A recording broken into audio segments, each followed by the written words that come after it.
오늘 함께 볼 성경 말씀은 에스라서입니다. 이 에스라서는 어, 그 유다 백성들이 그 포로 생활에서 돌아온 후에 그들의 삶에 대한 그 역사에 대한 첫 번째 성경 말씀입니다. 이 페르시아라고 하는 나라가 일어나서 고레스 왕은 바벨로니아를 점령하고 전 지역을 통일합니다. 이 통일할 때가 어, 그때는 유다 백성들이 바벨로니아 포로로 끌려간 지 한 70년쯤 되는 해입니다.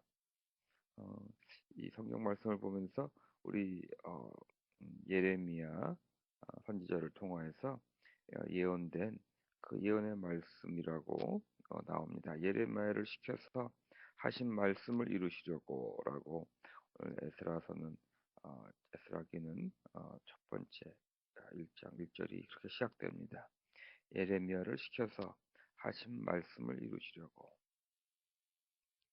어, 예레미야 선지자를 통하여서 예언된 그 70년간의 포로 생활이 끝날 거라고, 포로 생활이 70년 후에 포로 생활이 끝나고 풀려날 것이라고 하는 그 예언의 말씀은 우리가 저번에 읽었지만 한번 찾아보면은 예레미야서 29장 10절에 있습니다. 한번 볼까요? 나 주가 분명히 말한다.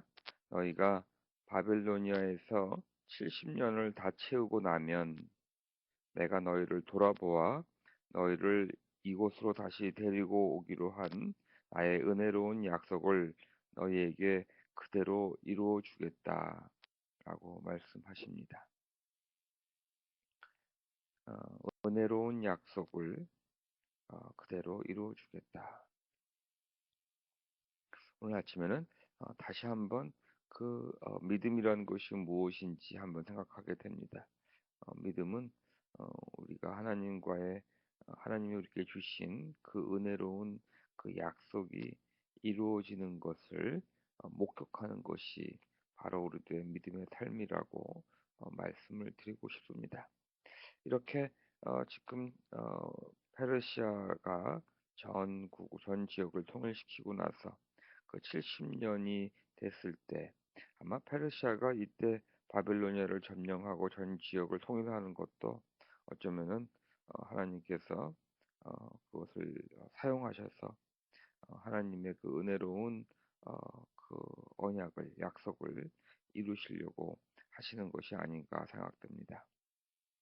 이 페르시아 왕 고레스는 어, 참 어, 그 사람이 무슨 이유로 이렇게 했을까 하는 생각을 하지만 여하튼 간에 칙령을 내려서 유다 백성들을 어, 그 바벨로니아에 포로 생활하고 있는 모든 백성들을 예루살렘으로 다시 돌려보냅니다.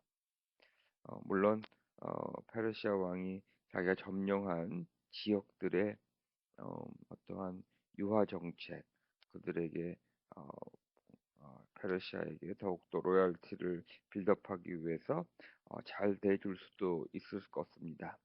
하지만 그 내용이 그 이상입니다. 그냥 풀어서 보내주는 것뿐만 아니라 예루살렘에 가서 하나님의 성전을 지으라고 명합니다.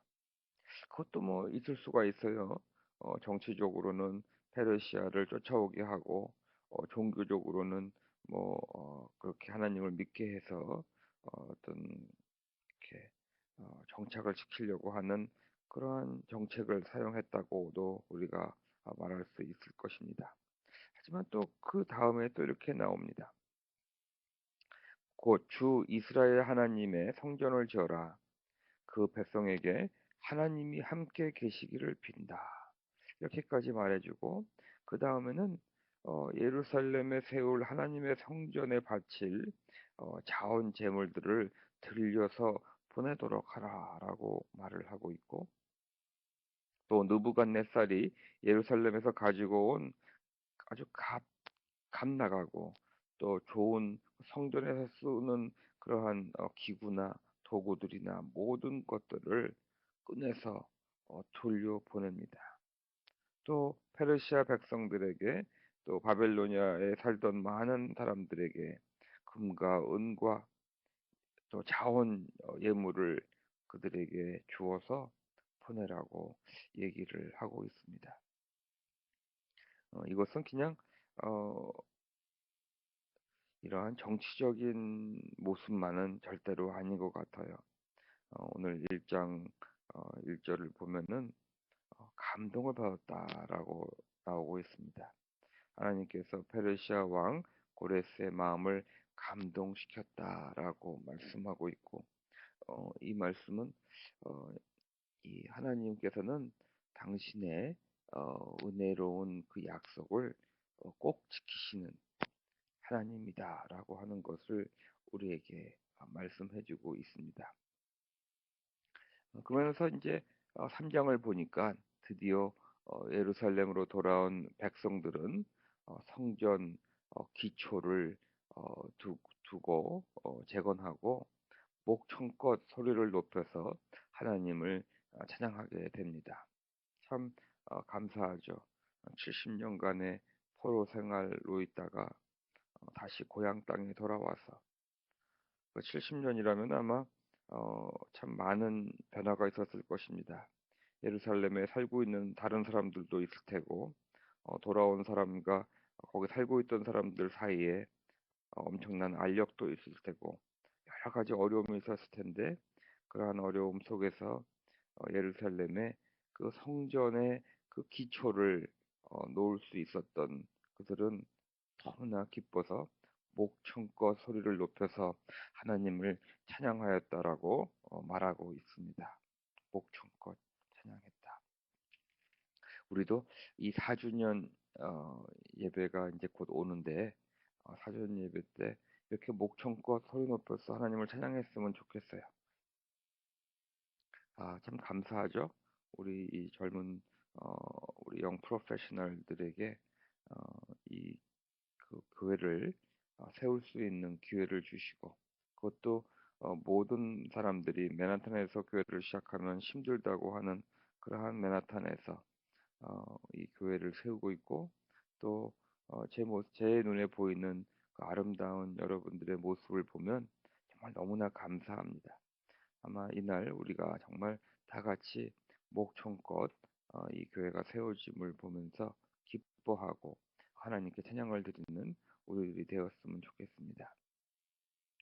하지만 그때 이 예루살렘의 성전 기초를 놓는 곳을 보고 두 가지의 반응이 있다라고 성경은 우리에게 말해주고 있습니다. 12절을 보니까 첫 성전을 본 나이 많은 사람들은 다시 말해서 그 솔로몬이 지었던 그 성전을 보았던 그 사람들은 어, 통곡을 했다라고 얘기를 하고 있습니다. 그리고 그 첫 성전 솔로몬의 그 성전을 보지 못했던 새로운 세대는 그냥 기뻐이 즐거이 환성을 질렀다라고 얘기를 하고 있습니다. 참 두 가지의 그런 믹스트한 반응이 나옵니다. 그 솔로몬의 그 성전은 정말 너무나 아름다웠고 정말 하나님이 계시기에 합당하다고 모든 사람들이 기뻐할 수 있는 그러한 성전이었는데 새롭게 지어진 성전은 피난민으로 갔다가 돌아와서는 어, 아무리 열심히 했다 하더라도 그 성전의 기초가 얼마나 초라했을까 생각을 해봅니다. 그러니 나이 많은 사람들은 과거에 그 솔로몬의 그 영화의 성전을 기억이 나서 그만 통곡합니다.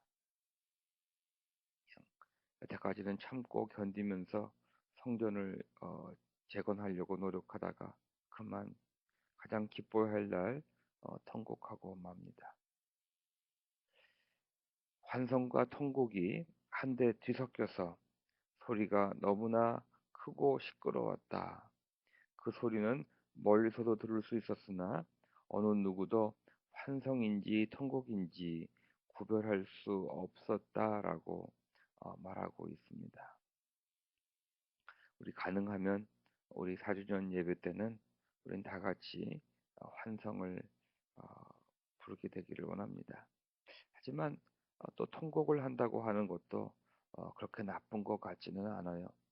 우리가 우리들의 그러한 나약한 모습, 우리가 하나님을 버리고 멀리 갔다가 그 죄의 컨시퀀스로 포로 생활하다가 하나님의 은혜로운 약속 때문에 하나님의 은혜 때문에 다시 이러한 삶을 살게 되었다고 하는 것 감사하는 그러한 눈물 어린 어, 또 broken heart 상한 심령의 그러한 눈물도 그렇게 나쁘지 않습니다.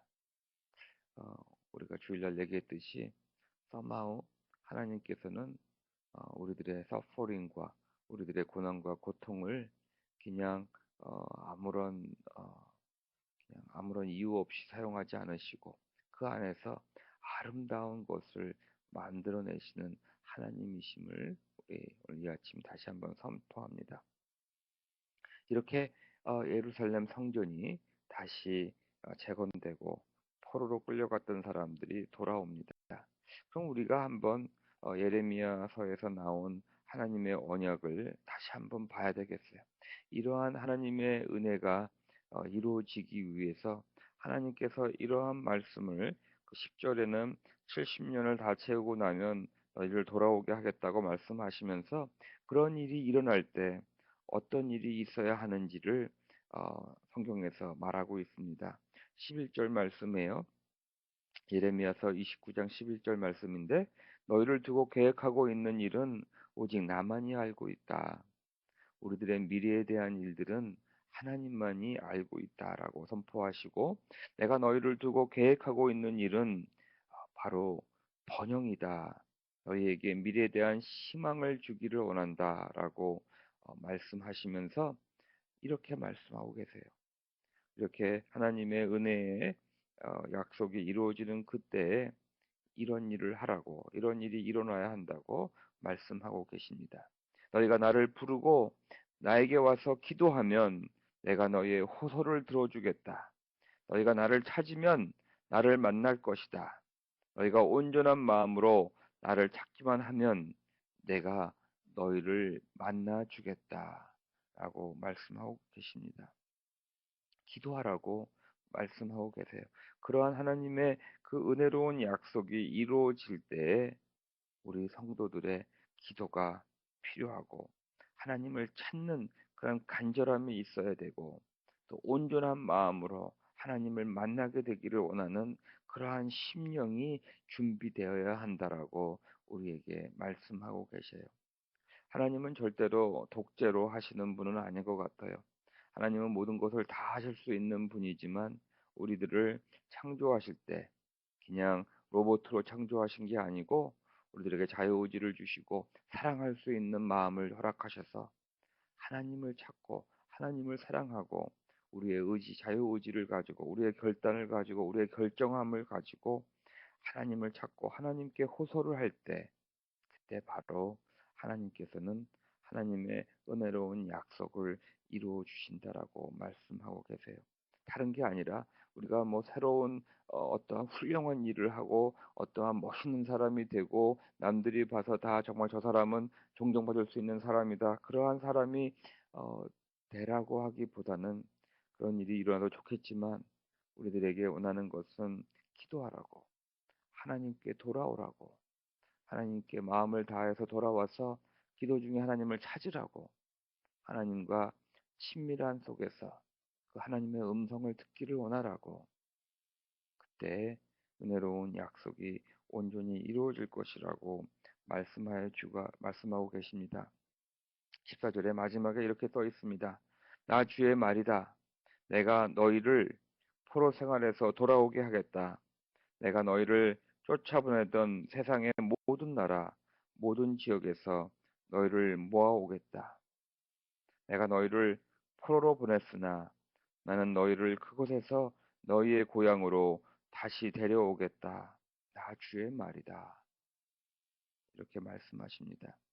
우리가 포로 생활을 하고 있지 않지만 하지만 우리도 이 삶 속에서 광야의 삶을 살고 있음을 여러분에게 다시 한번 상기시켜 드립니다.